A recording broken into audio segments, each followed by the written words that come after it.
नमस्कार दोस्तों, स्वागत है आप सभी का बीपीएससी एस्पायरेंट 2.0 चैनल पे। और आज की इस वीडियो में हम लोग देखेंगे छठी क्लास की जो एनसीईआरटी है उसके चैप्टर नंबर 10 को, और जिसका नाम है नए साम्राज्य और राज्य। तो यहाँ पे एक छोटे से बच्चे की कहानी है जो कि अपने स्कूल में राजा का अभिनय करने वाला है, नाटक करने वाला है। और उसे ये कहा गया है कि आपको वीणा भी बजानी होगी और कविता पाठ भी करना होगा। तो वो थोड़ा आश्चर्य में आ जाता है कि एक राजा होकर कोई वीणा कैसे बजा सकता है या फिर कविता पाठ कैसे कर सकता है। तो आगे हम लोग देखते हैं कि चैप्टर में किस बारे में बताया जा रहा है इस कहानी के माध्यम से। तो यहाँ पे पहले कि क्या बताती हैं प्रशस्तियाँ। दरअसल अरविंद गुप्त वंश के प्रसिद्ध राजा समुद्रगुप्त की भूमिका अदा कर रहा था। किनका? तो समुद्रगुप्त की भूमिका अदा कर रहा था। और वो कौन थे? तो ये गुप्त वंश के प्रसिद्ध राजा थे। ठीक है, इन छोटी छोटी चीज़ों को आपको ध्यान देना है।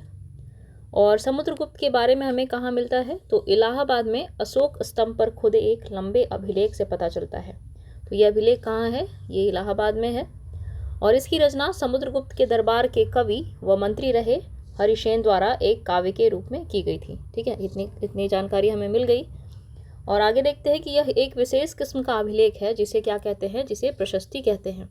यह संस्कृत शब्द है जिसका क्या अर्थ है? प्रशंसा। अर्थात किसी राजा के प्रशंसा स्वरूप, प्रशंसा में, उनके प्रशंसा में कोई अगर लेख लिखा गया तो उसे क्या कहते हैं? प्रशस्ति। और ये जो समुद्रगुप्त की प्रशस्ति है उसे किन्होंने लिखा है? तो ये लिखा है हरिसेन ने। ठीक है, ये उनके दरबारी कवि थे। और इसमें है कि प्रशस्तियाँ लिखने का प्रचलन पहले भी था, जैसा आपने अध्याय 9 में गौतमी पुत्र श्री शातकर्णी की प्रशस्ति के बारे में भी पढ़ा होगा, परंतु गुप्त काल में इनका महत्व और बढ़ गया। ठीक है, तो ऐसे ऐसे कथन करके क्वेश्चन पूछे जाने लगे हैं अभी यूपीएससी में, तो आपको इन सारे कथनों पर भी ध्यान देना होगा अच्छे तरीके से। आगे हम लोग चलते हैं कि समुद्रगुप्त की प्रशस्ति। यहाँ पे हम लोग देखेंगे समुद्रगुप्त की प्रशस्ति। ठीक है, इसमें है कि समुद्रगुप्त की प्रशस्ति हमें क्या बताती है। कवि ने इसमें राजा की एक योद्धा, युद्धों को जीतने वाले राजा, विद्वान तथा एक उत्कृष्ट कवि के रूप में भरपूर प्रशंसा की है। यहाँ तक कि उसे ईश्वर के बराबर बताया गया है। ठीक है, आपको हर एक बात को ध्यान रखना है। और क्या है? उन्हें ईश्वर के बराबर बताया गया है। और प्रशस्ति में लंबे लंबे वाक्य दिए हैं, और यहाँ वैसे ही एक वाक्य का अंश दिया हुआ है। तो ये वाक्य का अंश हम लोग देखते हैं। योद्धा समुद्रगुप्त, ठीक है, जिनका शरीर युद्ध मैदानों में कुठारों, कुल्हाड़ियों, तीरों, भालों, बर्छों, तलवारों, लोहे की गदाओं, नुकीले तीरों तथा अन्य सैकड़ों हथियारों से लगे घावों के दाग से भरे होने के कारण अत्यंत सुंदर दिखता है। उनके शौर्य का वर्णन किया जा रहा है। ठीक है, यह वर्णन तुम्हें उस राजा के बारे में क्या बताता है और राजा किस प्रकार युद्ध लड़ते थे, ये आपको बताना है। ठीक है, अब आगे हम लोग चलते हैं कि वीणा बजाने वाला राजा। समुद्रगुप्त के कुछ अन्य गुणों को सिक्कों पर दिखाया गया है। पहले तो हमने देख लिया कि वो युद्ध लड़ते हैं, लेकिन बाकी अन्य गुण क्या क्या थे तो वो उनके सिक्कों के माध्यम से स्पष्ट होता है। जैसे कि वो वीणा बजाते थे और फिर कविता पाठ भी करते थे, जैसा कि हमने ऊपर देखा। ठीक है, अब यहाँ है कि अगर तुम मानचित्र 7 जो कि पृष्ठ संख्या 105 पर है उसे आप गौर से देखोगे तो पाओगे कि एक क्षेत्र को हरे रंग से दिखाया गया है, और आपको पूर्वी समुद्री तट के साथ साथ एक क्रम में लाल बिंदु दिखेंगे। उसी तरह कुछ क्षेत्र बैगनी और नीले रंग के भी मिलेंगे। तो ये मानचित्र कहाँ है? हमको यहाँ देखना है। ठीक है, पूर्वी समुद्र तट के साथ साथ लाल बोला है, और फिर उसके बाद बोला गया है कि हरे रंग से भी कुछ क्षेत्र दिखाए गए हैं, कुछ बैगनी से भी दिखाए गए हैं, और फिर कुछ नीले रंग से दिखाए गए हैं। तो देखते हैं इनका क्या है वर्णन। तो यह मानचित्र इस प्रशस्ति में प्राप्त जानकारियों के आधार पर बनाया गया है। ठीक है, कौन सी प्रशस्ति? प्रयाग प्रशस्ति, जो कि किन्होंने बनाया है? हरिसेन ने। कौन थे वो? तो समुद्रगुप्त के दरबारी कवि व मंत्री थे। ठीक है, तो मानचित्र में जो हरे रंग का क्षेत्र है, ये क्षेत्र वो क्या दर्शाता है? ये दर्शाता है, एक मिनट, हरे रंग का क्षेत्र आर्यावर्त के उन 9 शासकों का है जिन्हें समुद्रगुप्त ने हराकर उनके राज्यों को अपने साम्राज्य में मिला लिया। ठीक है, इसके बाद दक्षिणापथ के 12 शासक आते हैं। इनमें से कुछ की राजधानियों को दिखाने के लिए मानचित्र पर लाल बिंदु दिए गए हैं। लाल बिंदु जो हमने देखा भारत के पूर्वी तट पर इस प्रकार से दिए हुए थे। ठीक है, अभी तो देखा हमने ना ये वाला, ये लाल बिंदु। ठीक है, और क्या है? ये किन्हें दर्शाता है? तो ये दक्षिणापथ के 12 शासकों को दर्शाता है, और ये इनकी राजधानियों को दर्शाता है। इन सब ने हार जाने पर क्या किया? तो समुद्रगुप्त के सामने समर्पण किया था, और समुद्रगुप्त ने उन्हें फिर से शासन करने की अनुमति दे दी। ठीक है, मतलब उनका मुख्य उद्देश्य जो था वो अपने शौर्य का प्रदर्शन करना था। वो जब उनके नियंत्रण में आ गए, उन्होंने समर्पण कर दिया, वो जो दक्षिणापथ के 12 शासक थे, तब उन्होंने क्या कर दिया कि आप जाइए वहाँ शासन करिए। ठीक है, आगे है पड़ोसी देशों का आंतरिक घेरा बैंगनी रंग से रंगा गया है। इसमें असम, तटीय बंगाल, नेपाल और उत्तर पश्चिम के कई गण या संघ आते थे। ये समुद्रगुप्त के लिए उपहार लाते थे, उनकी आज्ञाओं का पालन करते थे तथा उनके दरबार में उपस्थित हुआ करते थे। आगे है बाह्य इलाके के शासक जिन्हें नीले रंग से रंगा गया है, संभवतः कुषाण तथा शक वंश के थे। ठीक है, अब नीला क्षेत्र कौन सा है ये भी देख लेते हैं। तो नीला क्षेत्र यहाँ से ये सब आता है। तो इधर कौन कौन से थे, शक और कुषाण की बात हो रही है इधर। आगे हम लोग देखते हैं, और इनमें श्रीलंका के शासक भी थे। इन्होंने समुद्रगुप्त की अधीनता स्वीकार की और अपनी पुत्रियों का विवाह उससे किया। ठीक है, तो नीले रंग में कौन कौन से आ गए, श्रीलंका का क्षेत्र भी आ गया जो कि बाहरी राज्य के अंतर्गत आता था, और फिर इधर शक व कुषाण के क्षेत्र आ गए। ठीक है, और फिर ये क्या है जो लाल रंग से दर्शाया गया है वो क्या है, तो वो है गुप्त वंश द्वारा जीते गए नगर। और यहाँ पे आप लोग बहुत सारी चीज़ें देख सकते हैं, जैसे यहाँ पे चालुक्य है, और यहाँ पे सातवाहन है ना, उज्जैन, भरूच, अमरावती, ये सब नगर हैं।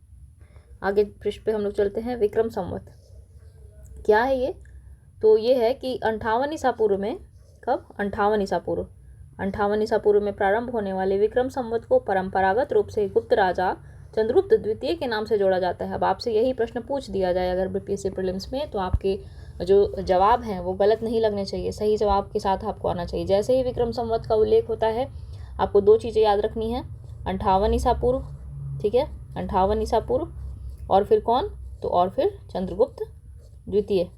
ठीक है, चंद्रगुप्त द्वितीय के नाम से जोड़ा जाता है। और ऐसा कहा जाता है कि उन्होंने शकों पर विजय के प्रतीक के रूप में इस संवत की स्थापना की तथा विक्रमादित्य की उपाधि धारण की। चंद्रगुप्त द्वितीय ने विक्रमादित्य की उपाधि धारण क्यों की, क्योंकि उन्होंने शकों पर विजय प्राप्त कर लिया था। तो शकों पर विजय के उपलक्ष्य में उन्होंने क्या किया, शकों पर विजय के उपलक्ष्य में चंद्रगुप्त द्वितीय ने क्या किया, चंद्रगुप्त द्वितीय ने किया कि उन्होंने दो कार्य किए। पहला कौन सा कार्य, तो उन्होंने शक संवत चलाया, विक्रम संवत चलाया। ठीक है, पहला विक्रम संवत चलाया। कब चलाया उन्होंने, 58 ईसा पूर्व। ये सारी चीज़ें आपको अपने नोट्स में लिख लेनी है। अगर आप पेन पेपर लेके बैठे तो बहुत अच्छी बात है, नहीं तो आप आदत डालें पेन पेपर लेकर बैठने की। पहला काम किया कि उन्होंने विक्रम संवत चलाया, और दूसरा क्या किया, इसी नाम से अर्थात विक्रमादित्य की उन्होंने उपाधि धारण कर ली। ठीक है, तो ये दो चीज़ें हुई। आगे हम लोग देखते हैं वंशावलियाँ। इसमें क्या है, तो अधिकांश प्रशस्तियाँ शासकों के पूर्वजों के बारे में भी बताती हैं। यह प्रशस्ति भी समुद्रगुप्त के पितामह यानी कि परदादा, दादा, पिता और माता के बारे में बताती है। ठीक है, अर्थात इस प्रशस्ति से, जो प्रशस्ति के बारे में हमने ऊपर पढ़ा उसमें क्या है, उनके वंश पीछे जो उनके पूर्वज हैं उनके बारे में बताता है वो प्रशस्ति, प्रयाग प्रशस्ति। उनकी माँ कौन थी, कुमार देवी लिच्छवीगण की, और पिता चंद्रगुप्त गुप्त वंश के पहले शासक थे। ठीक है, जिन्होंने महाराजा धीराज जैसी बड़ी उपाधि धारण की थी। तो महाराजा धीराज किनकी उपाधि थी, यहाँ थोड़ा सा मैं क्लियर कर दूँ, किनकी उपाधि थी महाराजा धीराज, चंद्रगुप्त की। ठीक है, चंद्रगुप्त की क्या थी उपाधि, महाराजा धीराज, और ये क्या थे, तो गुप्त वंश के पहले शासक थे। समुद्रगुप्त ने भी यह उपाधि धारण की। ठीक है, आपको दो चीज़ें मिल गई।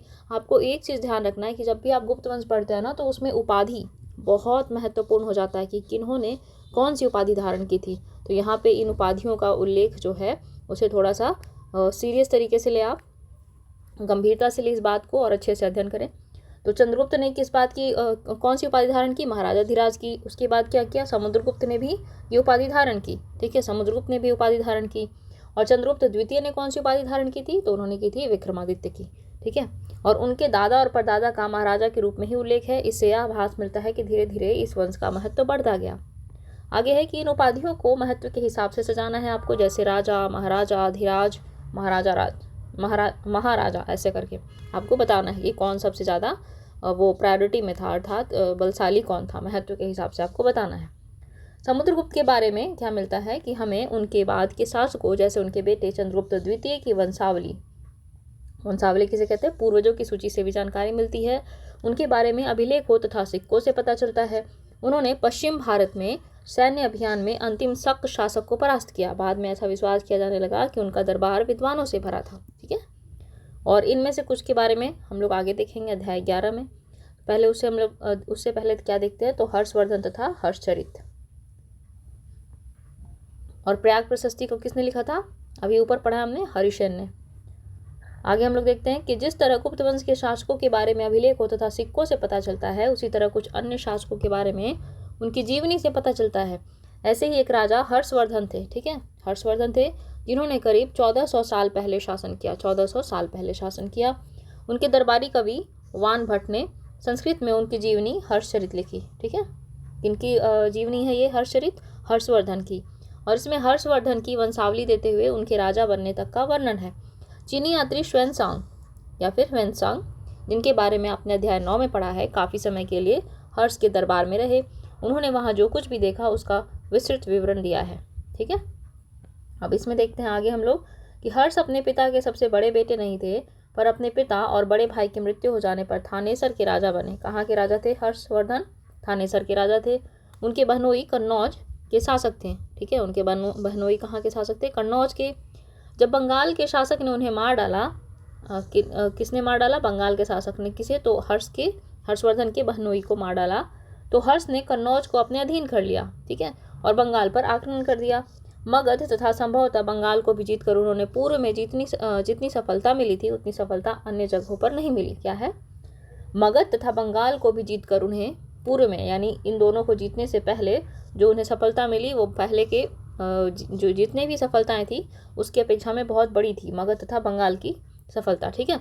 जब उन्होंने नर्मदा नदी को पार कर दक्कन की ओर आगे बढ़ने की कोशिश की, तब चालुक्य नरेश पुलकेशिन द्वितीय ने उन्हें रोक दिया, ठीक है। कौन सी नदी? नर्मदा नदी को पार करने की कोशिश की उन्होंने, किधर जाने की ओर? तो दक्कन की ओर बढ़ने की कोशिश की, तो किन्होंने रोका? पुलकेशिन द्वितीय ने रोका। और ये किस वंश से संबंधित है पुलकेशिन द्वितीय? चालुक्य, ठीक है, चालुक्य वंश से।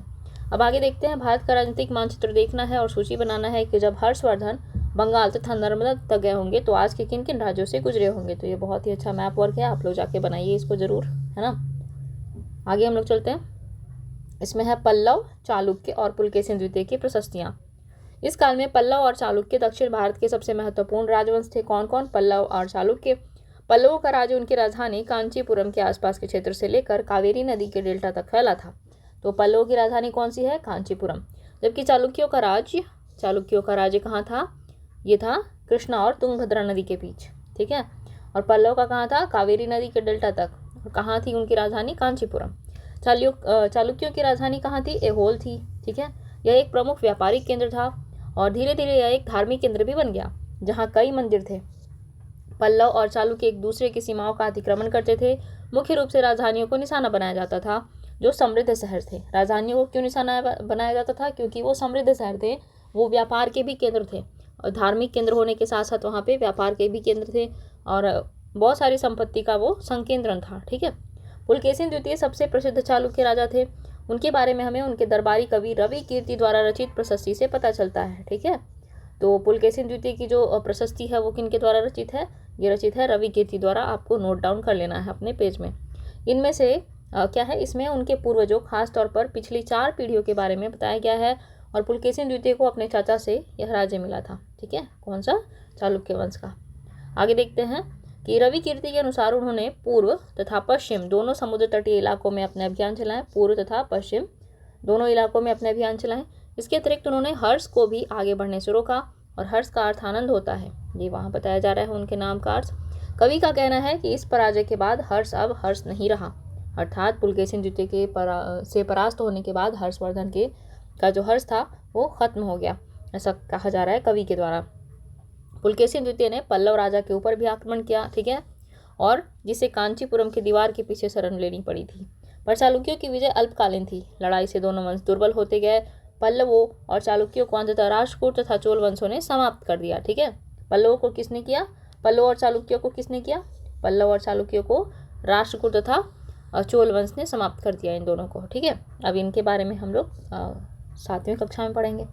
अभी देखते हैं कि इन राज्यों का प्रशासन कैसे चलता था, ये देख लेना, बहुत इंपॉर्टेंट है, ठीक है। तो इसको देखते हैं पहले हम लोग। इसमें है कि पहले के राजाओं की तरह इन राजाओं के लिए भूमि कर सबसे महत्वपूर्ण होता था, ठीक है। प्रशासन की प्राथमिक इकाई क्या होती थी? तो प्राथमिक इकाई गांव होती थी प्रशासन की। और लेकिन धीरे धीरे कई नए बदलाव आए। राजाओं ने आर्थिक, सामाजिक, राजनीतिक या सैन्य शक्ति रखने वाले लोगों का समर्थन जुटाने के लिए कई कदम उठाए। उदाहरण के तौर पर कुछ महत्वपूर्ण प्रशासकीय पद अनुवांशिक बन गए, ठीक है, अर्थात बेटे अपने पिता का पद पाते थे, जैसे कि कवि हरिसेन अपने पिता की तरह महादंडनायक, ठीक है, महादंडनायक अर्थात मुख्य न्यायाधिकारी थे। कौन? तो कवि हरिसेन। तो जो मंत्री थे या फिर जो अन्य प्रशासकीय पद थे वो भी कभी कभी अनुवांशिक बन गए, तो ये आपको ध्यान देना है, ठीक है। अब यही कथन आपको बोल दिया जाए कि पल्लव या चालुक्यों के शासनकाल में कुछ महत्वपूर्ण प्रशासकीय पद अनुवांशिक बन गए, सही है अथवा गलत, तो आपको सही कहना है, क्योंकि यहाँ पे दिया हुआ है एनसीईआरटी में कि कुछ महत्वपूर्ण प्रशासकीय पद अनुवांशिक बन गए थे। उदाहरण स्वरूप कवि हरिसेन क्या थे? महादंडनायक। क्यों? क्योंकि उनके पिता भी मुख्य न्यायाधिकारी थे, अर्थात महादंडनायक थे। कभी कभी एक ही व्यक्ति कई पदों पर कार्य करता था, जैसे कि हरिसेन एक महादंडनायक होने के साथ साथ कुमार मात्य अर्थात एक महत्वपूर्ण मंत्री तथा क्या थे? एक संधि विग्रहिक अर्थात युद्ध और शांति के विषयों के भी मंत्री थे, ठीक है। आगे है, संभवतः वहाँ के स्थानीय प्रशासन में प्रमुख व्यक्तियों का बहुत बोलबाला था। इनमें नगर श्रेष्ठी यानी कि मुख्य बैंकर या शहर का व्यापारी, ठीक है। नगर श्रेष्ठी क्या है? तो ये मुख्य बैंकर हैं, ठीक है, या फिर जिसे क्या कह सकते हैं? शहर का व्यापारी। और सार्थवाह अर्थात व्यापारियों के काफिले का नेता, ये आपको ध्यान रखना है। सार्थवाह किसे कहते हैं? व्यापारियों के काफिले के नेता को क्या कहते थे? सार्थवाह, ठीक है। और प्रथम कुलिक अर्थात मुख्य शिल्पकार, प्रथम कुलिक किसे कहते हैं? मुख्य शिल्पकार को, तथा कायस्थ यानी लिपिकों के प्रधान जैसे लोग होते थे, ठीक है। आगे देखते हैं कि इस तरह की नीतियां कुछ हद तक प्रभावशाली होती थी, पर समय के साथ साथ इनमें कुछ व्यक्ति इतने अधिक शक्तिशाली हो जाते थे कि अपना स्वतंत्र राज्य स्थापित कर लेते थे। अब आपको सोचकर बताना है कि अफसरों का पद अनुवांशिक कर देने में क्या क्या फायदे और क्या क्या नुकसान होते होंगे, ठीक है। अब आगे देखते हैं एक प्रकार की सेना, ठीक है। एक प्रकार की सेना ये क्या है? तो कुछ राजा अभी भी पुराने राजाओं की तरह एक सुसंगठित सेना रखते थे, जिनमें हाथी, रथ, घुड़सवार और पैदल सिपाही होते थे, पर इसके साथ साथ कुछ सेना नायक भी होते थे, ठीक है, कुछ सेना नायक भी होते थे, और जो आवश्यकता पड़ने पर राजा को सैनिक सहायता दिया करते थे। इन सेना नायकों को कोई नियमित वेतन नहीं दिया जाता था। क्या था? इन्हें कोई नियमित वेतन नहीं दिया जाता था, बल्कि इनमें से कुछ को भूमिदान दिया जाता था। दी गई भूमि पर ये कर वसूलते थे, जिससे वे सेना तथा घोड़ों की देखभाल करते थे। साथ ही वे इस युद्ध के लिए हथियार जुटाते थे। इस तरह के व्यक्ति सामंत कहलाते थे, ठीक है। क्या कहलाते थे? सामंत। जहाँ कहीं भी शासक दुर्बल होते थे, ये सामंत स्वतंत्र होने की कोशिश करते थे। अब देखते हैं दक्षिण के राज्यों में सभाएं, ठीक है, दक्षिण के राज्यों में सभाएं। तो इसमें क्या है ये देखते हैं हम लोग। तो पल्लवों के अभिलेख में कई स्थानीय सभाओं की चर्चा की है। किनके अभिलेख? पल्लवों के अभिलेख में। इनमें से एक था ब्राह्मण भूस्वामियों का संगठन, जिसे क्या कहते थे? सभा। ये सभाएं उप समितियों के जरिए सिंचाई, खेतीबाड़ी से जुड़े विभिन्न काम, सड़क निर्माण, स्थानीय मंदिरों की देखरेख आदि का काम करती थी। और जिन इलाकों के भूस्वामी ब्राह्मण नहीं थे, वहाँ उर नामक ग्राम सभा के होने की बात की गई है, ठीक है। तो उर क्या थी? तो एक ग्राम सभा थी। और नगरम व्यापारियों के एक संगठन का नाम था। नगरम क्या था? व्यापारियों के एक संगठन का नाम था। और संभवतः इन सभाओं पर धनी तथा शक्तिशाली भूस्वामियों और व्यापारियों का नियंत्रण था। इनमें से बहुत सी स्थानीय सभाएं क्या करती थी? शताब्दियों तक काम करती रहीं, ठीक है। तो आपको यहाँ पे दो चीज़ें महत्वपूर्ण दिख गई। पहला क्या? उर, दूसरा क्या? नगरम, ठीक है। आगे हम लोग चलते हैं। उस जमाने में आम लोग, तो जनसाधारण के जीवन की थोड़ी बहुत झलक हमें नाटकों तथा कुछ अन्य स्रोतों से मिलती है, और इसके कुछ उदाहरण देखते हैं। तो पहला उदाहरण हमें क्या दिखाया जा रहा है?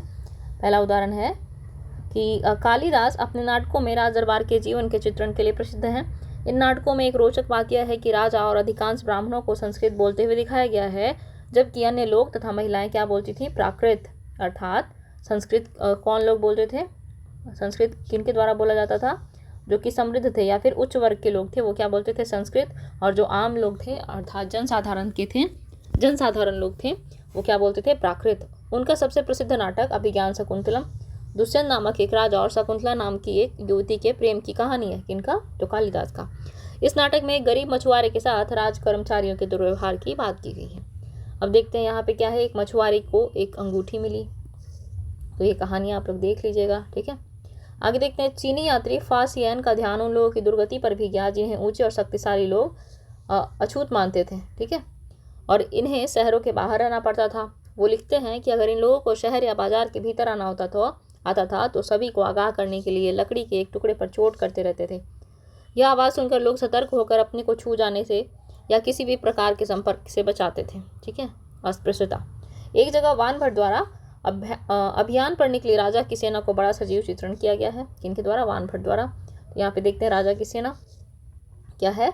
तो राजा बड़ी मात्रा में साजो सामान लेकर यात्रा करते थे। इनमें हथियारों के अतिरिक्त रोजमर्रा के उपयोग में आने वाली चीजें जैसे बर्तन, असबाब, जिसमें सोने के पायदान भी शामिल थे, खाने पीने का सामान जिसमें बकरी, हिरन, खरगोश, सब्जियां, मसाले आदि विभिन्न प्रकार की चीजें शामिल होती थीं। ये सारी चीजें ठेले गाड़ियों पर या ऊँटों तथा हाथियों जैसे सामान ढोने वाले जानवरों की पीठ पर लाद कर ले जाई जाती थी। इस विशाल सेना के साथ साथ संगीतकार नगाड़े, बिगुल तथा तुरही बजाते हुए चलते रहते थे। रास्ते में पड़ने वाले गांव वालों को उनका सत्कार करना पड़ता था। वे दही, गुड़ तथा फूलों का उपहार लाते थे तथा जानवरों को चारा भी देते थे। वे राजा से भी मिलना चाहते थे ताकि अपनी शिकायत या कोई अनुरोध उनके सामने रख सके। ठीक है, पर ये सेनाएं अपने पीछे विनाश और विध्वंस की निशानी छोड़ जाती थी। अक्सर गांव वालों की झोपड़ियां हाथी कुचल डालते थे और व्यापारियों के काफिलों में जुटे बैल इस हलचल भरे माहौल से डरकर भाग जाते थे। वान भट्ट लिखते हैं, पूरी दुनिया धूल के गर्त में डूब जाती थी। समझे? तो सेना के साथ ले जाई जाने वाली चीज़ों की आपको सूची बनानी है और ग्रामवासी क्या लाते थे राजा के लिए, ये भी आपको बताना है। अब यहाँ पे एक अन्यत्र जैसा कि आप सेगमेंट देखते हैं एनसीईआरटी में, वो है कि आपको मानचित्र 6 में, जो कि पृष्ठ संख्या इतने पे दी हुई है, आपको अरब को ढूंढना है। और मरुभूमि होते हुए भी सदियों से अरब यातायात का एक बड़ा केंद्र था। दरअसल अरब व्यापारी तथा नाविकों ने भारत और यूरोप के बीच समुद्री व्यापार बढ़ाने में एक महत्वपूर्ण भूमिका निभाई थी। अरब में रहने वाले अन्य लोगों में कौन थे? बेदुइन थे, जो घुमक्कड़ कबीले होते थे। ये मुख्य रूप से ऊँटों पर आश्रित होते थे, क्योंकि यह एक ऐसा मजबूत जानवर है जो मरुभूमि में भी स्वस्थ रह सकता है। और लगभग 1400 साल पहले पैगंबर मोहम्मद ने अरब में इस्लाम नामक एक नए धर्म की शुरुआत की। ठीक है, और कब? 1400 साल पहले। और ईसाई धर्म की तरह इस्लाम ने भी अल्लाह को सर्वोपरि माना है। उसके बाद सभी को समान माना गया है। यहाँ इस्लाम धर्म के पवित्र ग्रंथ कुरान का एक अंश दिया हुआ है, तो ये आपकी इच्छा हो तो आप इसे पढ़ लें। ठीक है, आगे है यहाँ पे ये उपयोगी शब्द हम लोगों ने क्या क्या देखे। तो पहला देखा है प्रशस्ति, उसके पश्चात आर्यावर्त, फिर दक्षिणापथ, वंशावली, और फिर उसके बाद अनुवांशिक पदाधिकारी, सामंत, सभा और नगरम।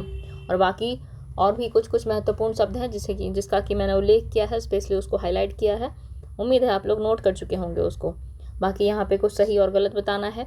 और बाकी हम लोग क्या देखते हैं, कुछ महत्वपूर्ण तिथियों की भी बात की गई है कि गुप्त वंश की शुरुआत कब हुई, तो 1700 साल पहले। और हर्षवर्धन का शासनकाल कब था, तो 1400 साल पहले। ठीक है, और यहाँ पे क्या है, बस यही सारी चीज़ें हैं जो बच्चों को एज अ लेसन के तौर पर कुछ कंप्लीट करना था। तो ये हम लोगों ने देख लिया छठी क्लास की जो एनसीईआरटी है उसका चैप्टर नंबर 10। ठीक है, अगले जो वीडियो होगा अगला, उसमें चैप्टर नंबर 11 अर्थात अध्याय 11 को हम लोग देखेंगे। और फिलहाल के लिए इस वीडियो में इतना ही। उम्मीद है यह वीडियो आपको पसंद आया होगा। बाकी अपनी राय कमेंट सेक्शन में ज़रूर दें। मिलती हूँ आपसे अगले वीडियो में, तब तक के लिए ख्याल रखें, पढ़ते रहें। धन्यवाद।